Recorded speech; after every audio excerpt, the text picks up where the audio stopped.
Hi, this is my March book haul. Apparently March was a good month for review copies because that's where I got all of these books. I actually bought some myself as well, but I'm still waiting for them to arrive. Okay, here are the books. First of all, I have The Inventor's Secret by Andrea Cremer, which is from Penguin US. This is like a steampunky novel about Britain's Industrial Revolution, and it mentions...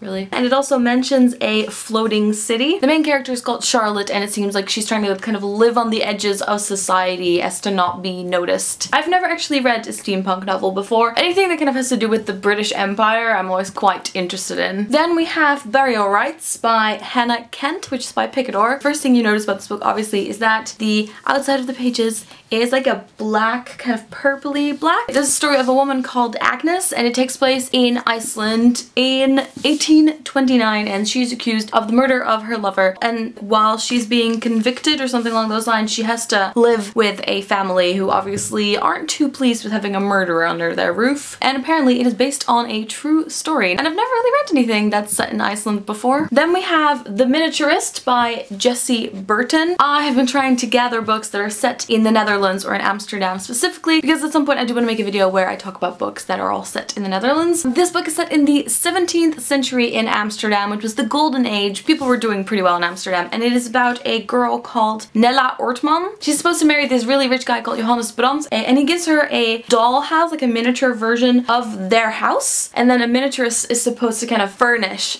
that house, and somehow there's a kind of mystery attached to all of this happening. Then next, more Dutch stuff. We have A Letter for the King by Tonke Dragt. So as far as I know, this is the first time this has ever been translated from Dutch, and the Dutch book was published in 1962. When I was young, I mostly just read books that were written in Dutch, so I didn't really read any translated fiction. Dutch children's literature, because at that point there was no YA, so it was just kind of a big mix of everything, is so good. A lot of my favorite books are still the ones that I read when I was like 11, and I do mention them quite often. This is one that I've never read before. My brother has read it and he really liked it. I'm just really excited that it has been translated. I got a letter with like the story of the translation, which I will talk about when I review the book. There's a map on the inside. The back looks like this, and you can kind of figure out the story of the book by reading the title. It's about a 16-year-old boy who has to deliver a very important letter, and of course his journey is an adventurous one. And then they also sent me the special limited edition paperback Letter for the King, which I think is also just gorgeous. And next I went to the Penguin Blogger Evening, which is where a bunch of authors read from their books, and I picked up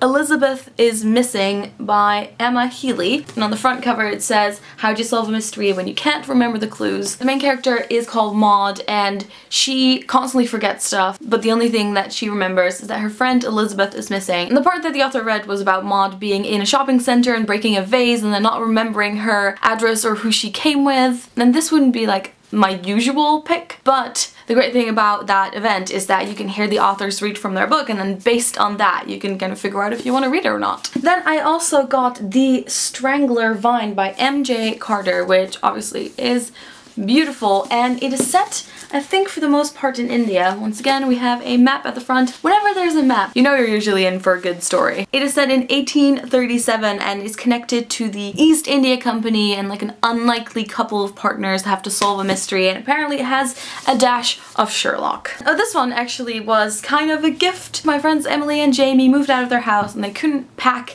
everything, so they had this table of stuff that they were giving away, and I found this one and I was like, dibs on Tinder, because I'd actually been planning to buy this for quite a while. And this edition is even signed by Gardner. It has some really cool illustrations. It seems like quite a like dark, sinister story. I'm really excited to read this. The next book is also from Picador, and it is called Daily Rituals: How Great Minds Make Time, Find Inspiration, and Get to Work. I've seen several people talk about this book. I've seen it in shops so many times, and I'm kind of intrigued by it. So it's basically about the daily rituals of all these people that have all done great things. It's only about a page on each person, but I think it's gonna be really interesting. And then finally one from Abrams that I've been waiting for a really long time. It is called X vs. Y, and this is like the roughest but most beautiful paper. I mean, the design of this entire book is pretty cool. It is basically a comparison of two different generations. They're two sisters. I think I'm probably gonna be somewhere in the middle of both of them. I might have been too young for some of it because it was already like happening in the US and the UK, but not in the Netherlands. So I feel like this is just gonna be a fun thing to pick up once in a while and just read a couple of chapters rafters. Okay, that was the entire haul. I hope you enjoyed it. I'll put links to all of these books in the description, and in the comments you can let me know if you've read any of them, and I'll talk to you guys later. Doei!